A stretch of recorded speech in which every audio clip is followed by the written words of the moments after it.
y'all, it's Lindsay with Wrestling Talk in the Shop, and pardon us, we have had like the weekend from Hades, and it's been crazy, and we have not even had time to get out here and do this.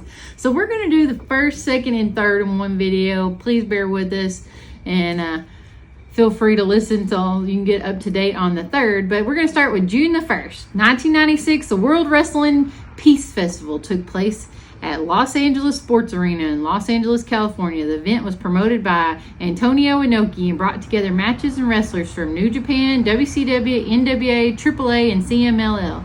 The event saw Inoki team with NWA World Champion Dan Severn to defeat Severn to defeat Yoshiaki Fujiwara and Oleg Taktarov. I probably butchered that, but anyway, the semi-main event saw the Giant and then WCW World Champion defeat Sting in a non-title match, and the event was considered a major failure at the box office with less than 6,000 fans in attendance in a 17,000 capacity arena. So it didn't go over well. In 1996 at ECW Fight the Power, the ECW Arena in Philadelphia, Pennsylvania, ECW World Television Champion Shane Douglas was forced to defend his title 5 times. He defeated El Puerto Rico, or Ricano, Don L. Allen, Devin Storm, and Mickey Whipwreck in consecutive matches before dropping the title in the 5th match to Pitbull number 2. In 2008, WWE One Night Stand took place at the San Diego Sports Arena in San Diego, California. The matches on the show had extreme stipulations, with Edge defeating The Undertaker in a match in the main event in a tables, ladders, and chairs match. The win gave Edge the vacant WWE World Heavyweight Champion and forced The Undertaker to take a leave from WWE. In reality, he was really taking time off to heal some injuries and returned at SummerSlam a few months later. In 2009, an episode of Raw in Birmingham, Alabama, Kofi Kingston defeated MVP to win the WWE United States Championship. 2010, Wade Barrett crowned the first winner of the NXT show when the brand was quasi-reality show. David Otunga was a runner-up with Justin Gabriel finishing 3rd. In 2014, the Allstate Arena in Rosemont, Illinois, played host to WWE Payback. The main event of the show was The Shield defeating Evolution, Triple H, Randy Orton, and Batista. The elimination rules match, The Shield won without suffering a single elimination. This would be the last match of their initial run as a unit, as Seth Rollins turned on the rest of the group the following night on Raw. 2 titles changed hands at what many consider to be the greatest NXT event to date, NXT TakeOver 15, held at the Webster Bank Arena in Bridgeport, Connecticut. The main event saw Adam Cole defeat ratings champion Johnny Gargano in a classic 31-minute match to win the NXT Championship. And that's going to wrap it up for the first. Let's go on to the second. All right, back in 1973, Dory Funk Sr. passed away at the age of 53 as a result of heart failure. In 1983, in a tournament known as the International Wrestling Grand Prix, ended in Tokyo, Japan, with Hulk Hogan defeating Antonio Inoki by countout in the final.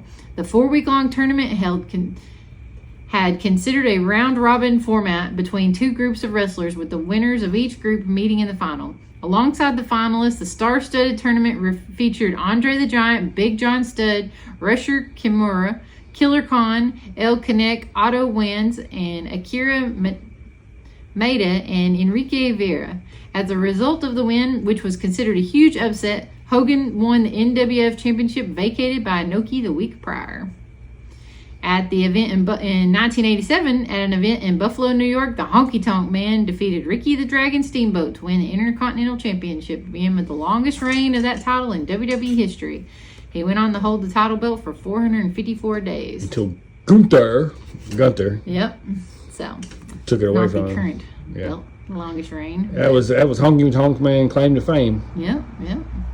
Now he's the second longest. I bet he hates Triple H for that. Probably.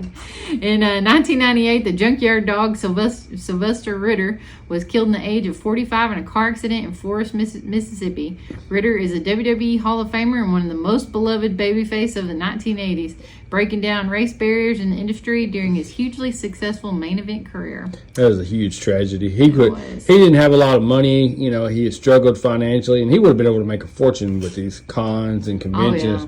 and stuff like that. And he was just It's terribly sad. I love the JYD. We went and visited his grave when we went to see Sting's last match, and it was just sad. And his daughter died young too. It's terribly sad.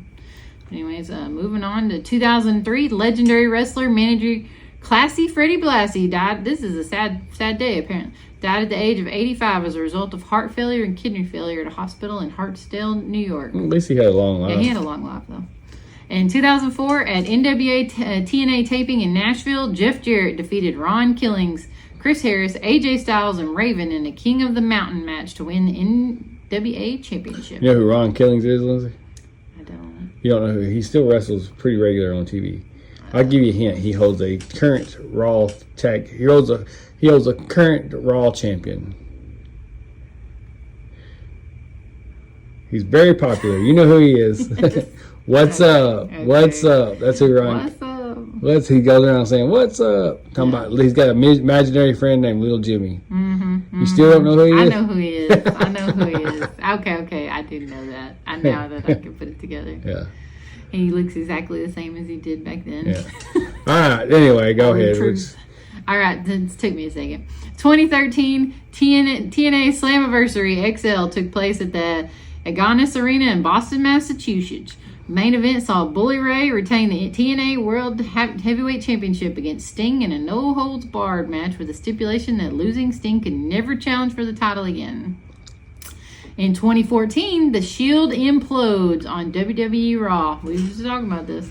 One night after The Shield, Dean Ambrose, Seth Rollins, and Roman Reigns defeated Evolution in a 3-0 Elimination Rules match at WWE Payback. Batista quit the group, and WWE and Triple H promised there would always be a plan B, and that plan was revealed at the end of the night when Seth Rollins shockingly blindsided his Shield cohorts with a vicious steel chair shots as Triple H and Orton watched from ringside.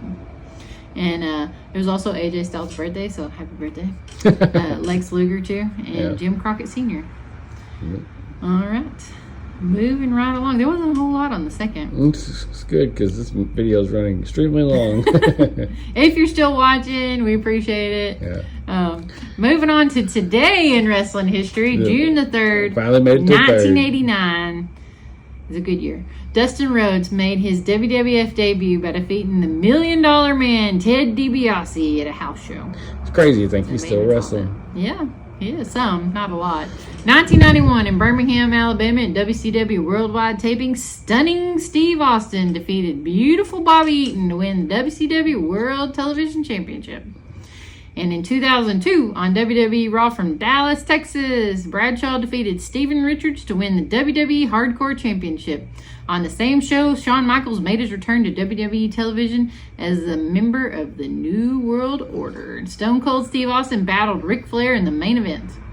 In 2003, SmackDown took place at Anaheim, California, and Rey Mysterio defeated Matt Hardy for the WWE Cruiserweight Championship in the main event.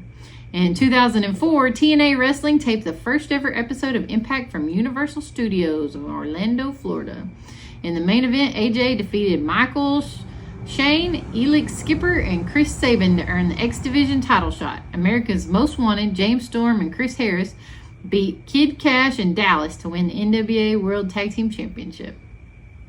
In 2007, One Night Stand Extreme Rules took place at Jacksonville Veterans Memorial Arena in Jacksonville, Florida. Every match had some kind of extreme stipulation. The most notable happening on the show was Bobby Lashley defeating Vince McMahon in a street fight to win the ECW Championship. John Cena retained the WWE Championship in the main event against the Great Khali in a last man standing match. And also of note, Randy Orton defeated Rob Van Dam in a stretcher match and then attacked RVD post-match to write him off the TV, and he would not return to WWE until 2013. And notable birthdays are Jade Cargill. So she's rocking in WWE, and I'm sure she had a good birthday. But anyways, guys, if you made it this far, thanks for watching, like, and subscribe, and we'll catch you tomorrow.